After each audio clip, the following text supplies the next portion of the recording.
Hey Joburg, hope you guys are doing well. So it's August and that means it's Women's Month. So here at City Buzz, we've decided to profile a whole bunch of awesome women.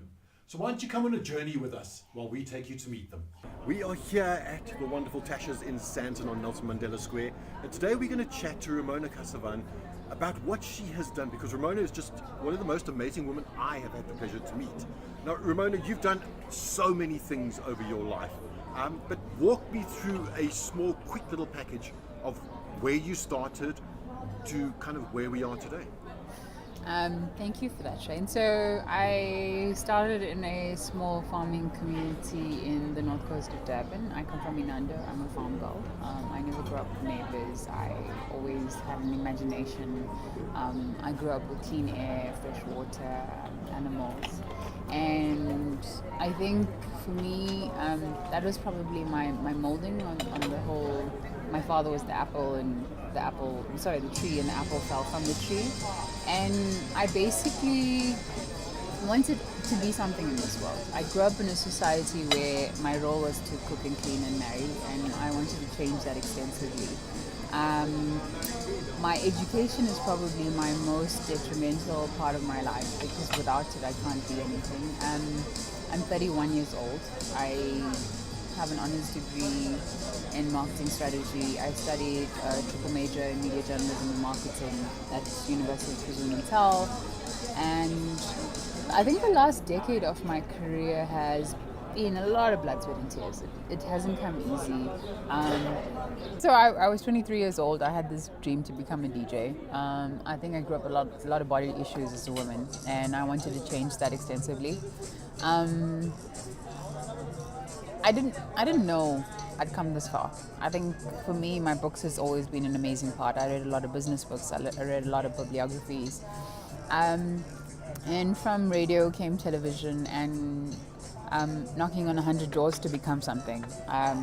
It took me, my media career, it took me a long time to ace. I'd say about 4 years. It was majority of it all. Got onto provincial radio, the biggest independent radio station in Durban, after joining Graveyard in Johannesburg, and stood in a queue, tired after a midnight slot, and won a presenter search for SABC. And then I was emceeing a lot of high-profile events at the time, and I'd written my honors dissertation on the constructs of femininity in advertising, sanitary advertising. And I knew that as a researcher that women didn't know what their periods meant, and girls were falling pregnant, and ministers were saying this. And I've always been a very big-hearted person. I don't believe that you can't help someone. I help everyone that I can. And I'd have this story that if I became a very successful businesswoman, I'd have this company that gives out pads for free.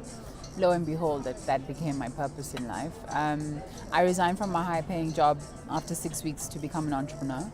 Ramona, please tell me about Mimi Woman and how you came up with the idea, and give me a quick breakdown in numbers of how the company has grown over the last couple of years. So Mimi started as Happy Days, which was a non-profit company. It was based on my media profile. So what I wanted to do was to change the idea behind going to CSI companies and getting funding for the model. And then as I moved and progressed, it became easier to look at sustainability, because donor funding became an issue. So then I started an all-women incubator called Pads and Cents, where I was grooming more women to become better entrepreneurs. And that was a partnership with SAB Miller last year. And then there were more and more people in these pad campaigns, and I thought, that's the thing about business. You have to reinvent yourself continuously. And for me, a unique selling point was Nini's mandate was accessible and affordable pads. So what I did was I started to challenge the unemployment rate in South Africa and teach women how to sell. And I learned that when I was in Israel, when I was pitching to Investex. Sorry, let me just take that name out. I learned that when I was in Israel on a global entrepreneurship trip. Their theory is don't give a man a fish, teach him to fish, teach him sustainability. So I said, let's not give girls pads as much, let's teach them how to sell. And that became something where we have 100 agents in 16 weeks. We're moving boxes, we're partnering more with informal sector. And in the next 18 months, 2020 vision is to have a factory up and 3 more in Africa, selling sanitary pads, napkins, all staples of a typical rural house that needs things that are inaffordable. Mimi is so much bigger than just the product, because you're empowering women to get out there and sell your product and make a little bit of a living.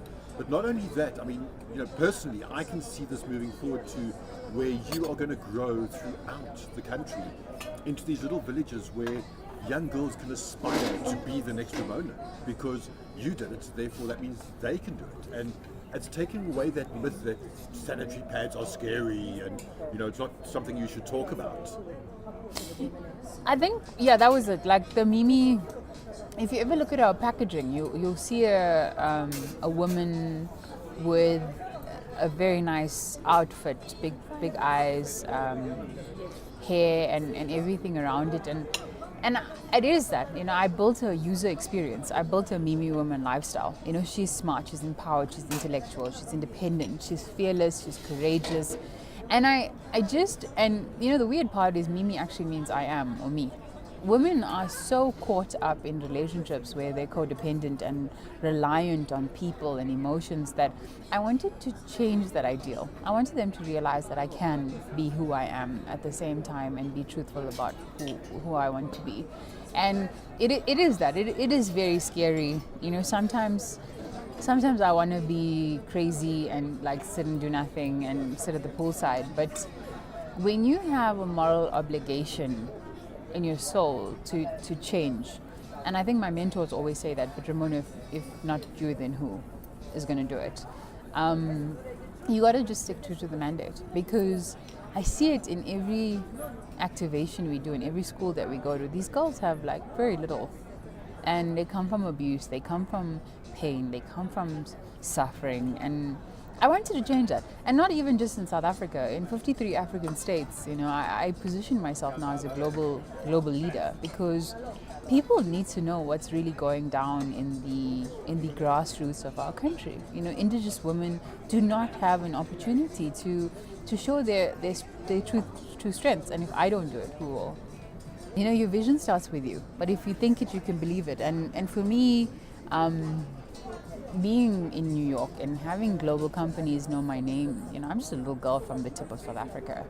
And now all brown-skinned girls have the opportunities to believe that I can, and anyone can. And that would be my message for Women's Month. And most importantly, love yourself. Learn to know who you are as a woman. Learn to know who you are as a girl. Learn to know what you like, whether you like white chocolate, whether you like dark chocolate. That's what self-esteem issues stem from, the lack of knowing who you are and the lack of being true to yourself. And for me, that would probably be my greatest message.